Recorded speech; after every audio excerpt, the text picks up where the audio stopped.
قربانی کے متعلق جیسے کہ لوگوں کے دل و دماغ میں ایک کانسیپٹ اور پھر پھیلایا ہوا ایک کانسیپٹ اور اسلامی کانسیپٹ، تینوں میں کیا چیزوں کا فرق ہے، اسلام کون سی قربانی چاہتا ہے، لوگوں نے کیا پروپیگنڈا پھیلایا ہے اور عوام کے ذہن میں کیا بیٹھا ہوا ہے، تینوں کو ہم تھوڑا سرسری نظر سے دیکھتے ہیں۔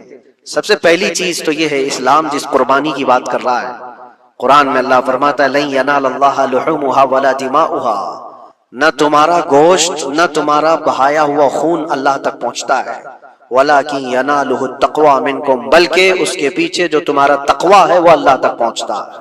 تمہاری نیت دیکھی جا رہی ہے، تمہارا اخلاص دیکھا جا رہا ہے۔ اسی لیے کہا گیا ہے کوئی گوشت کھانے کی نیت سے قربانی کرتا ہے تو اس کی قربانی ہوگی ہی نہیں۔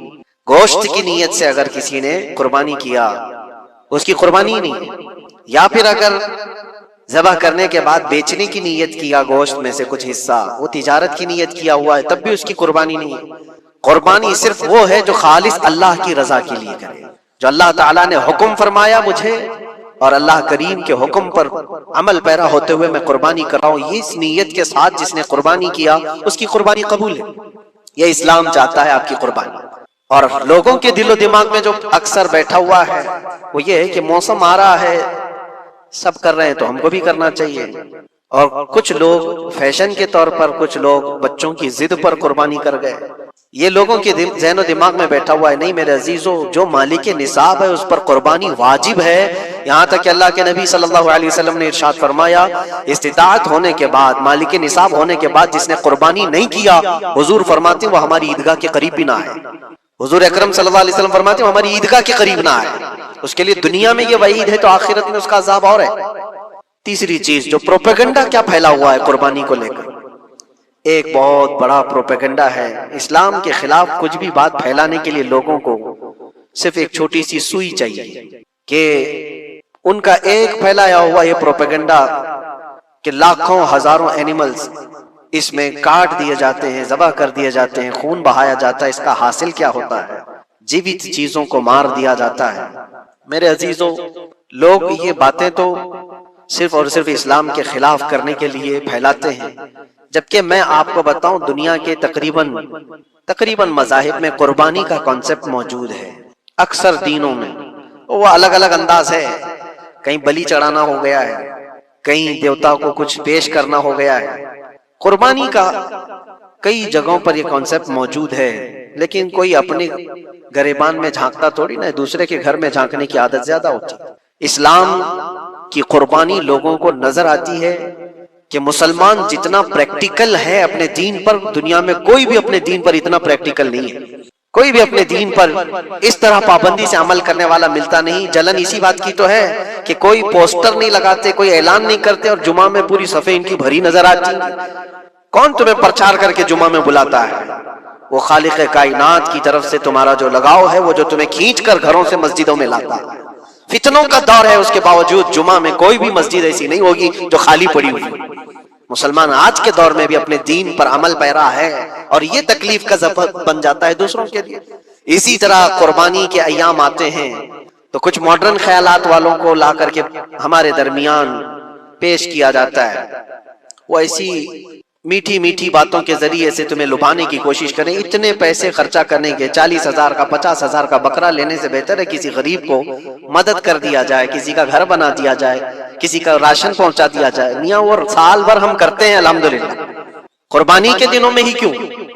اللہ کے نبی صلی اللہ تعالیٰ علیہ وسلم کی حدیث سن، حضور پاک صلی اللہ تعالیٰ علیہ وسلم فرماتے ہیں قربانی کے دن، یعنی ذی الحجہ کی 10، 11 اور 12، یہ 3 دنوں کے اندر حضور فرماتے ہیں کوئی عمل دنیا میں قربانی سے زیادہ اہمیت اللہ کے نزدیک نہیں رکھتا۔ کوئی عمل اللہ کو اس سے زیادہ پیارا نہیں ہے قربانی۔ اور ایک بات میں آپ کو بتاؤں، لوگ ہمیں ظالم کی شکل میں پیش کرتے ہیں کہ کاٹ دیتے ہیں، ذبح کر دیتے ہیں۔ ہم اپنی مرضی سے اگر کاٹیں، اپنی خواہش کے لیے کاٹیں تو حرام ہے، اور جس نے خود جان ڈالا ہے اس کے حکم پر کاٹے تو یہ حرام نہیں ہے، یہ اس کے حکم کی فرمانبرداری ہے۔ ایک بات یاد رکھو، جانور تو یہ بکرا ہو، بھینس ہو، اونٹ ہو، جن کی قربانیاں ہوتی ہیں یہ الگ۔ جو مچھلی کھاتے ہیں اس میں بھی اگر کوئی انٹرٹینمنٹ کے لیے شکار کرتا ہے کہ اپنی تفریح قلب کے لیے، تو اس مچھلی کا شکار کرنا بھی حرام ہے۔ ہاں کھانے کی نیت ہے، تجارت کی نیت ہے، تو مقصد کے تحت اگر مچھلی پکڑ رہا ہے تو اس کے لیے جائز ہے۔ اسلام یوں ہی کسی چیز کی جان لینا اور خون بہانے کا حکم نہیں دیتا، اللہ تبارک و تعالیٰ کا حکم ہے، اور اس نے کائنات کو جس انداز سے بنایا ہے، ان جانوروں کو اللہ تعالیٰ نے ہمارے کھانے کے لیے بنایا ہے، جس کی وجہ سے یہ قربان کیے جاتے ہیں۔ اور اگر میں کہتا ہوں سارے جانوروں کی قربانی بند کر کے دیکھ لو، پھر جانور ہی رہیں گے، تمہارا رہنا مشکل ہو جائے گا۔ اسلام کی یہ قربانیاں تو سال میں ایک مرتبہ ہوتی ہے نا، جو ایک دن کی جاتی ہیں، 10ویں ذی الحجہ سے 12ویں کو۔ اگر نوجوانوں میں ایک دعوت دیتا ہوں، جاؤ، آج تو اے آئی کا زمانہ ہے، کچھ بھی پوچھو تو لا کر کے تمہارے سامنے رکھ دے گا سارا ڈیٹا، ذرا یہ بھی ڈیٹا نکال کر کے دیکھ لو کہ سال بھر میں KFC میں کتنی چکن ذبح ہوتے ہیں، پوری دنیا بھر میں پر ڈے۔ میکڈونلڈ صرف چکن ہی نہیں بیچتا، گائے کا گوشت بھی بیچتا ہے پوری دنیا بھر میں، جس کو یہاں پر بھی بہت سینے سے لگا کر کے رکھے گئے ہیں، پوری دنیا بھر میں ان کا استقبال ہے، کیونکہ امریکن کمپنیاں ہیں، باپ دادا کی کمپنیاں ہیں، ان کو کوئی آنکھ نہیں دکھا سکتا۔ اور انٹرنیٹ کے ڈیٹا کے حساب سے پر ڈے 68,000 گائے تو میکڈونلڈ ذبح کرتا ہے، پر ڈے کی بات کر رہا ہوں، سال بھر کی نہیں، سال بھر ان کا ڈیٹا بہت زیادہ ہے، ملینز میں ہے، اور 1 بلین سے زیادہ چکن وہاں پر بھی قربان ہوتی ہیں جو فرائیڈ چکن کھاتے ہیں۔ یہ تو ایک کمپنی کی بات کر رہا ہوں، ایسی بہت ساری کمپنیاں ہیں۔ تو کبھی کسی نے یہ اعتراض کیا کہ یہ کمپنیاں اتنے جانوروں کو ذبح کرتی؟ نہیں، بقرعید کے دن سب کے سینگ نظر آتے ہیں، جانوروں کی محبت عمر عمر کر کے آتی ہے، سال بھر جو قربان ہو رہے ہیں۔ کبھی کسی نے آبجیکشن نہیں کیا کہ یہ سارے آؤٹ لیٹس بند کیوں نہیں کر دیے جاتے، یہ ساری دکانیں کیوں نہیں بند کر دی جاتی جو سال بھر ذبح کر رہے ہیں۔ ہو سکتا ہے میکڈونلڈ یہاں نہیں ذبح کرتا گائے کو، کیونکہ یہاں پتہ ہے حالات صحیح نہیں ہیں، لیکن دوسری جگہ پر جا کر دیکھیں، سب جگہ پر بیف آسانی سے ان کے ہاں ملتا ہے۔ میں یہ باتیں صرف اور صرف یہ اس لیے کہہ رہا ہوں، پھیلایا ہوا پروپیگنڈا کیا ہے، جانوروں سے محبت یہ سکھائیں گے ہمیں۔ اللہ کے نبی صلی اللہ تعالی علیہ وسلم فرماتے ہیں، بنی اسرائیل کی ایک خاتون کو میں نے جہنم میں دیکھا، کس بنیاد پر؟ فرماتے ہیں وہ عبادت گزار تھی، زاہدہ تھی، پرہیزگار تھی، لیکن ایک بلی پالی ہوئی تھی، اور اس نے کبھی عبادت کرنی ہوتی تو 2 دن 3 دن تک اپنے کمرے میں گوشہ نشین ہو جاتی تھی اکیلی، اور اس نے اپنی بلی کو ایک جگہ پر گلے سے رسی لگا کر باندھ دی، اور 3 دن تک وہ اپنی عبادت میں رہی، مصروف رہی، اور 3 دن کے بعد اسے خیال آیا تو جا کر دیکھی بلی مر چکی تھی۔ حدیث پاک میں صحیح حدیث ہے، اللہ کے نبی صلی اللہ علیہ وسلم فرماتے ہیں صرف اس بنیاد پر اللہ تبارک و تعالیٰ وہ عبادت کرنے والی عورت کو جہنم میں بھیج دیا، جو میری مخلوق پر رحم نہیں کرتا وہ رحم کے قابل نہیں ہے۔ یہ سکھائیں گے ہمیں جانوروں پر رحم کرنا؟ ہم جس جانور کو ذبح کرتے ہیں وہ اللہ کے حکم سے کرتے ہیں، اس کے علاوہ کسی بھی جانور کو ظلم کرنا، اللہ کے نبی صلی اللہ تعالیٰ علیہ وسلم کی حدیثوں میں سے یہ ہے کہ جانور پر ظلم کرنا ذمی پر ظلم کرنے سے بڑا ہے۔ اور ذمی کیا ہے؟ ذمی وہ جو مسلمانوں کے ملک میں امن کے ساتھ رہنے کے لیے ریکویسٹ کیا ہوا ہو اور اسلامی حکومت اسے امن دی ہوئی ہو، اور اللہ کے نبی صلی اللہ علیہ وسلم فرماتے ہیں مسلمان پر ظلم کرنے سے زیادہ بڑا ظلم ذمی پر ظلم کرنا ہے، اور اس سے بڑا ظلم جانور پر ظلم کرنا ہے۔ یہ میرے آقا کے فرمان ہے، نبی اکرم صلی اللہ علیہ وسلم نے فرمایا، وہ رحمت للعالمین ہے۔ اور ایک بڑی بات میں آپ کو بتاؤں، جو یہ پھیلایا جاتا ہے کہ جانوروں پر ظلم، سیدنا امام غزالی رحمت اللہ تعالی علیہ کی ایک بات میں پڑھ رہا تھا، حجت الاسلام، جن کی کتابیں پڑھ کر کے لوگ اللہ کے ولی بن گئے۔ امام غزالی کا نام سنا ہے؟ اتنی کتابیں انہوں نے لکھا، تصوف کے امام ہیں، علم کلام کے امام ہیں، منطق کے امام ہیں، فقہ و تصوف کے امام ہیں، بے شمار علوم و فنون کے دریا بہائے ہیں۔ اس حجت الاسلام امام غزالی رحمت اللہ علیہ کے انتقال کے بعد ان کے بھائی نے ان کو خواب میں دیکھا اور پوچھا، آپ کے ساتھ اللہ نے کیا معاملہ فرمایا؟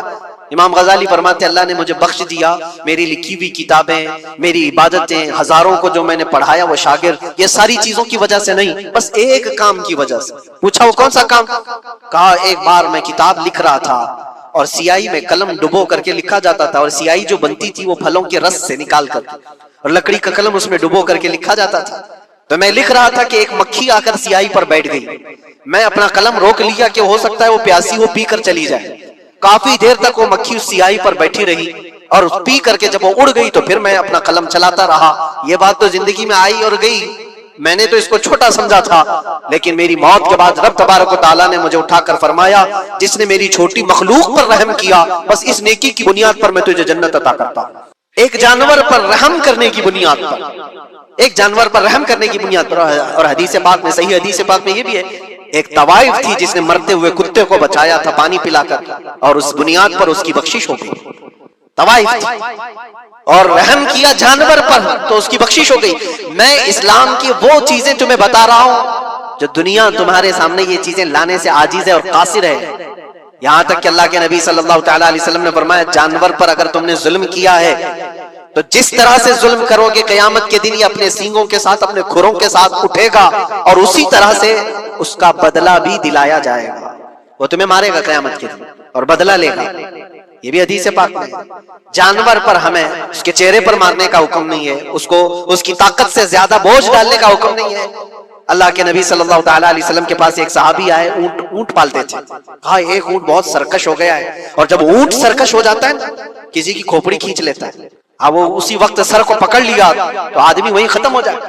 وہ کسی کے قابو میں نہیں آ رہا تھا, حضور کے پاس آئے. رسول پاک صلی اللہ علیہ وسلم نے فرمایا چلو میں چلتا ہوں دیکھتا ہوں. صحابہ کہتے ہیں حضور جب چلنے لگے تو ہمیں خوف ہوا, ڈر ہوا کہ یہ اونٹ بدک گیا ہے, سرکش ہے, کہیں کچھ نقصان نہ پہنچا ہے. اور تنہا میرے مصطفیٰ صلی اللہ علیہ وسلم آگے بڑھتے چلے گئے. صحابہ کہتے ہیں ہمیں ڈر لگ رہا تھا, لیکن میرے عزیزوں وہ رحمت للعالمین ہے, سب کی رحمت بن کر آئے. نبی پاک صلی اللہ تعالی علیہ وسلم جب قریب گئے تو اونٹ کوئی سرکشی نہیں کیا, کچھ نہیں. حضور پاک صلی اللہ تعالی علیہ وسلم کے چہرے کے پاس اپنا منہ کرتا ہے اور اپنی زبان کو چپڑ چپڑ چپڑ کرتے ہوئے اپنی زبان ہلا رہا ہے, اور حضور پاک صلی اللہ تعالی علیہ وسلم ایسے سنتے جا رہے ہیں جیسے کسی دانشور کی بات سن رہے. پھر نبی پاک صلی اللہ علیہ وسلم اونٹ کے مالک کی طرف متوجہ ہوئے اور کہا یہ اونٹ تیری شکایت کر رہا ہے, یہ اونٹ تیری شکایت کر رہا ہے. یہ سرکش اس لیے ہوا کہ تو اس کی طاقت سے زیادہ بوجھ اس پر ڈالتا ہے اور کھانا اس کو کم دیا کرتا ہے. کیا یہ بات صحیح ہے؟ وہ جو بدو تھے, جو اونٹ کے مالک تھے, انہوں نے چہرہ جھکا لیا اور کہا وعدہ کرتا ہوں حضور پاک صلی اللہ علیہ وسلم سے کہ اس سے زیادہ, اس کی طاقت سے زیادہ بوجھ نہیں ڈالوں گا, اور اس کا چارہ, اس کے کھانے کا انتظام روزانہ کیا کروں گا. نبی پاک صلی اللہ علیہ وسلم نے اس اونٹ کی رسی پکڑی اور مالک کو دے دیا. پھر وہ اونٹ اسی طرح تابعدار ہو کر نکل پڑا.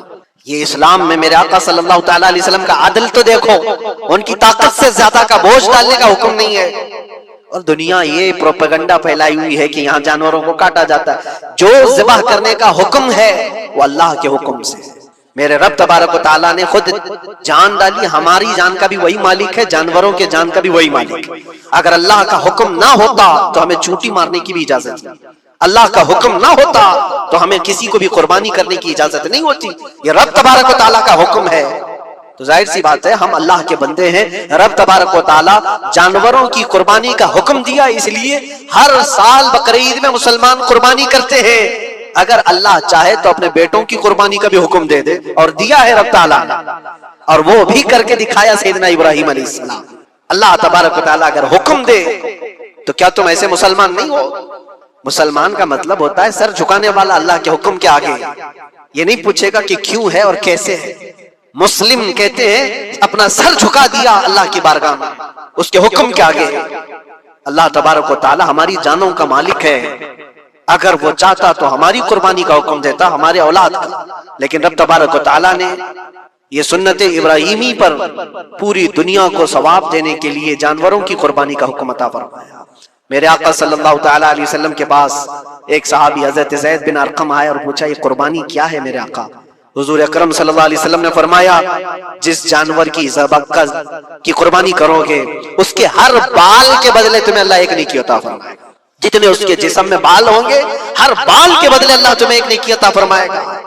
اور حضور اکرم صلی اللہ تعالی علیہ وسلم نے یہ بھی ارشاد فرمایا کہ تم جانور کا انتخاب اچھا کرو, اس لیے کہ کل بروز قیامت پل صراط پر یہ تمہاری سواری بن کر آئے گا جس پر بیٹھ کر تم جنت میں جا رہے ہو.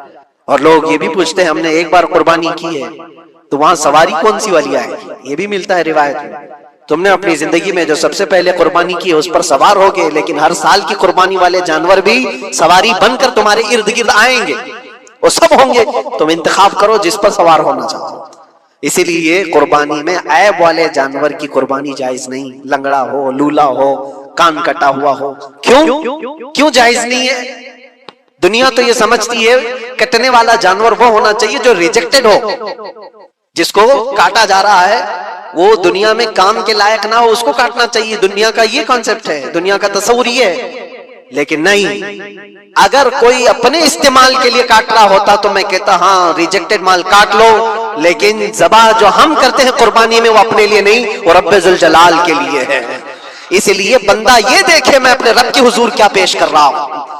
تم اگر کوئی ہدیہ تحفہ خریدنے جاتے ہو اپنے کسی عزت دار شخص کے لیے تو انتخاب سوچ سمجھ کر کے کرتے ہو کہ جس کو میں دینے جا رہا ہوں یہ کتنا ویلیو والا ہونا چاہیے، کتنا عزت والا ہونا چاہیے، اور جو رب تعالیٰ کی بارگاہ میں پیش کر رہے ہو اس کا بھی آپ خیال رکھو. اس لیے لوگ کام چلانے کی باتیں تو بہت کرتے ہیں. قربانی کے متعلق کچھ باتیں ہیں جو مجھے آج عرض کرنی تھی، اس لیے میں نے آج اس موضوع پر آپ سے خطاب کیا. بہت سارے لوگ طرح طرح کے افواہیں بھی پھیلاتے ہیں. یہ تو ان غیر مسلموں کے اعتراضات کا میں نے جواب دیا. دنیا بھر میں ہمارے اوپر الزام کہ یہ لاکھوں جانوروں کو ایسی ذبح کر دیتے، کاٹ دیتے ہیں.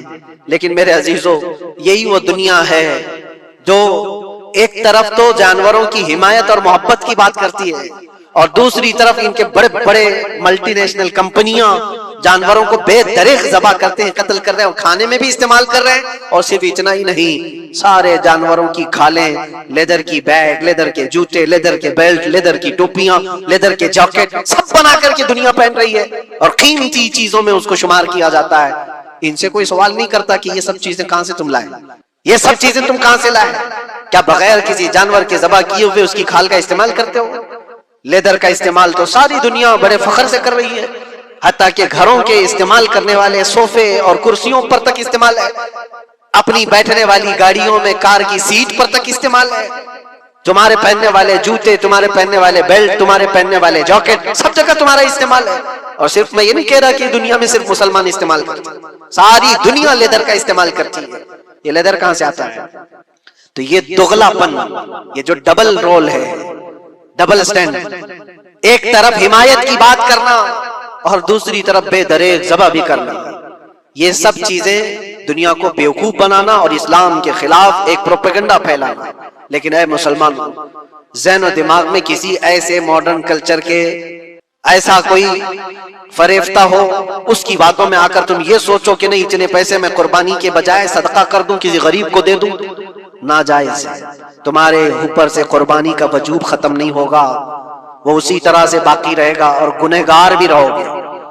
اللہ کریم سے زیادہ تم رحم کرنے والے نہیں ہو، اللہ ارحم الراحمین ہے. اللہ ارحم الراحمین ہے. جب وہ حکم عطا فرما رہا ہے تو کیا تمہارے دل میں اس سے بھی زیادہ رحم ہے؟ تو قربانی کے دنوں میں صرف قربانی ہی ہوگی. اب کچھ جو چیزیں ایسی ہیں پھیلائی گئی، دیکھیں ایک بات میں آپ کو بتاؤں، اللہ کے نبی صلی اللہ تعالیٰ علیہ وسلم رحمت للعالمین ہیں، سب کا ماننا عقیدہ ہے.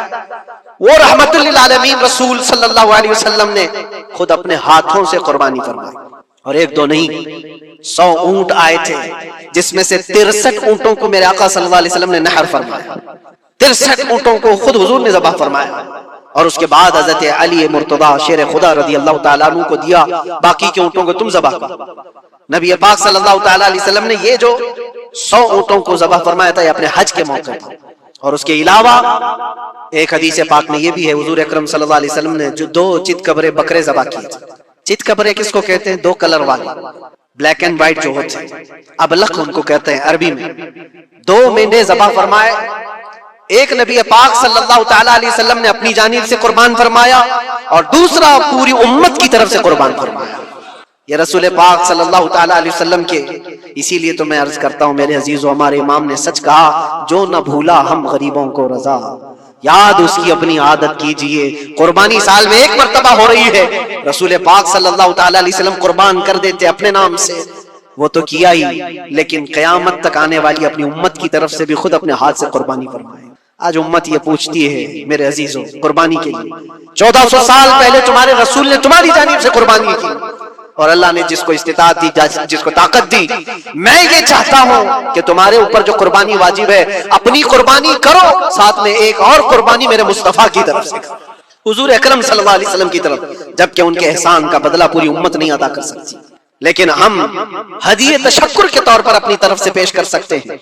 اور کچھ لوگوں نے یہ سمجھ رکھا ہے ایک بکرا لے کر کے آتے ہیں پورے گھر والوں کی طرف سے قربانی، ایک بکرا پورے گھر والوں کی طرف سے قربانی. میرے عزیزو، بکرا ایک آدمی کی طرف سے ہی قربان ہوگا جو مالک نصاب ہے. گھر میں اگر 4 لوگ مالک نصاب ہیں تو چاروں پر قربانی ہے، شوہر پر بھی، بیوی پر بھی، بیٹے پر بھی، جو مالک نصاب ہے. مالک نصاب کا مطلب کیا ہے آپ جانتے ہیں؟ جس کے پاس 52.5 تولہ چاندی یا 7.5 تولہ سونا یا اس کے برابر کی قیمت ہو، دونوں میں سے کسی ایک کے برابر کی قیمت ہو. اس زمانے میں آپ کیلکولیٹ کر لو 52.5 تولہ چاندی کی قیمت کیا ہو سکتی ہے. اتنی اگر تمہارے پاس رقم ہے، اتنی مالیت ہے تمہارے پاس، تو تم مالک نصاب ہو اور تمہارے اوپر قربانی واجب ہے. قربانی تمہارے اوپر واجب ہے، اور قربانی واجب ہونے کے لیے سال بھر پیسے ہونا ضروری نہیں. قربانی کے دنوں میں اگر وہ مالک نصاب ہوا تب بھی اس پر واجب ہے. زکوٰۃ کا حکم الگ ہے، قربانی کا حکم الگ ہے. اور پورے گھر کی طرف سے ایک بکرا قربان کیا تو کسی کا بھی نہیں ہوا. اگر 4 لوگ گھر میں رہتے تھے اور چاروں کی طرف سے ایک بکرا ذبح کیا اور چاروں کا نام لیا گیا ہے تو کسی کے نام سے قربانی نہیں ہوئی، کیونکہ پرٹیکولر ایک ہی کی طرف سے قربانی ہو سکتی ہے. ہاں، بڑے جانور میں 7 حصے ہو سکتے ہیں، وہ اونٹ ہوا یا بیل بھینس، یہ جو بڑے جانور ہیں ان جانوروں میں 7 حصے ہو سکتے ہیں اور ان میں شریک ہونا جائز ہے. لیکن 7 لوگ جو شریک ہو رہے ہیں ان کے لیے بھی شرط ہے کوئی ایک بندہ بھی اس میں غلط عقیدے والا بھی نہ ہو اور گوشت کی نیت سے شریک نہ ہوا ہو، بلکہ سب قربانی کی نیت سے آئے ہوں تو سب کی قربانی ہوگی. یہ خیال بھی رہے ضروری ہے. اب حالات ایسے آ گئے کہ سب کے لیے ایک بکرا لینا اگر طاقت کے بھر نہیں ہے، استطاعت نہیں ہے، تو وہ بڑے جانور میں حصہ لے سکتے ہیں جہاں پر یہ قربانیاں ہو رہی ہیں، شریک ہو سکتے ہیں. کچھ لوگوں نے یہ پروپیگنڈا بھی پھیلایا ہے ہمارے درمیان میں سے کہ بڑے کی قربانیاں جو ہوتی ہیں اجتماعی قربانیاں، یہ جائز نہیں ہے.